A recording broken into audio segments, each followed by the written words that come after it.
Registry कराना हुआ जरूरी, देरी पर लगेगा ज्यादा स्टाम्प शुल्क। लाखों लोगों ने नहीं कराई रजिस्ट्री, फ्लैट का कब्जा लेने के बाद किराए पर चढ़ाए।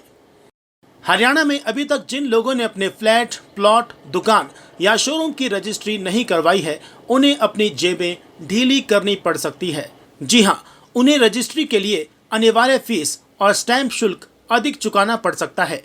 हालांकि इसके लिए एक बार सरकार ऐसे लोगों को मौका देगी, लेकिन इसके बाद मौजूदा कलेक्टर रेट के हिसाब से स्टैंप शुल्क लगाया जाएगा। प्रदेश सरकार ने स्टैंप ड्यूटी में हो रहे नुकसान की भरपाई के लिए बड़ा कदम उठाने का निर्णय लिया है।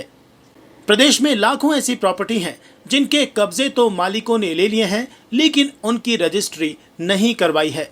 इसी तरह के सर्वाधिक मामले फ्लैट से जुड़े हैं। डेवलपर्स, बिल्डर्स, सोसाइटियों तथा प्राधिकरण के अलॉटी अपनी लेजर बुक में अचल संपत्ति का हस्तांतरण करा चुके हैं। इतना ही नहीं, अलॉटियों को प्रॉपर्टी का कब्जा भी दिया जा चुका है, लेकिन वे रजिस्ट्री नहीं करवाते।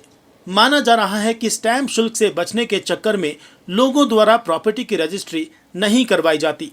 कब्जा लेने के बाद लोग इन प्रॉपर्टी में रह भी रहे हैं और बड़ी संख्या में ऐसे लोग भी हैं जिन्होंने अपनी प्रॉपर्टी का कब्जा मिलने के बाद उसे किराए पर भी चढ़ा दिया है।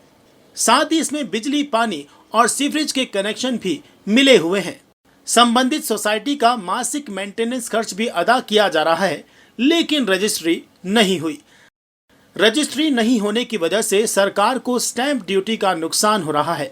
सरकार द्वारा इस संदर्भ में सर्वे करवाया गया और सर्वे की रिपोर्ट में ये बात सामने आई कि बड़ी संख्या में लोगों ने प्रॉपर्टी का पंजीकरण नहीं करवाया है। ऐसे में अब सरकार ने इसके लिए पॉलिसी बनाने का फैसला लिया है।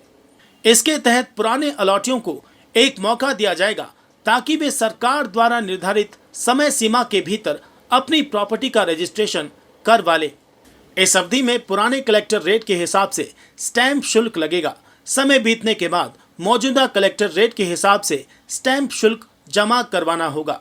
प्रॉपर्टी खरीद के मामलों में आमतौर पर कलेक्टर रेट के हिसाब से ही खरीद की जाती है। फायदा ये होता है कि स्टैंप शुल्क कम देना होता है।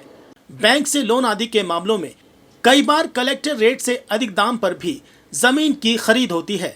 कलेक्टर रेट सरकार हर वर्ष संशोधित करती है और इस बार काफी बढ़ोतरी की गई है।